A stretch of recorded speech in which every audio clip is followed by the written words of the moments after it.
Hey there, tech enthusiasts. Welcome back to another quick and helpful tutorial. Today, we're diving into how to remove Windows Defender security warning in 2025. If you're like me, that annoying pop-up from Windows Defender can really disrupt your workflow. Whether it's flagging a safe file or just being overly cautious, we'll walk through simple steps to handle it safely. First off, remember that Windows Defender is there to protect your PC, so we're not going to disable it entirely. Just address the warning effectively.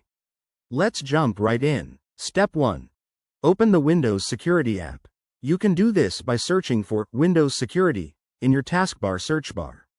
Once it's open, head over to the Virus and Threat Protection section. Here, you'll see any active threats or warnings. Click on Manage Settings to review what's triggering the alert. Next, in Step 2, check for any updates. Go to Windows Update in the Settings app and make sure your system is fully up to date. Microsoft often releases patches that fix false positives, especially in 2025 with the latest OS builds. If the warning persists, proceed to Step 3, review quarantined items. In the Virus and Threat Protection area, look under Quarantine and restore or remove items if they're not actually harmful. For more advanced users, Step 4 involves using PowerShell.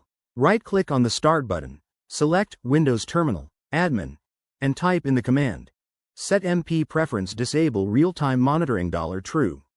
But hold on, use this cautiously, as it temporarily disables real-time protection.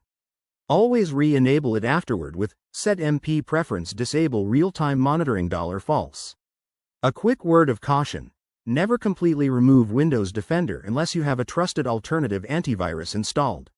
It could leave your system vulnerable to real threats. If these steps don't work, consider running a full scan or consulting a professional. There you have it. That's how you tackle that Windows Defender security warning in 2025. I hope this saves you time and frustration.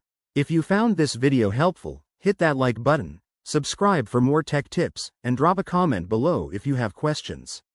Thanks for watching and stay safe online.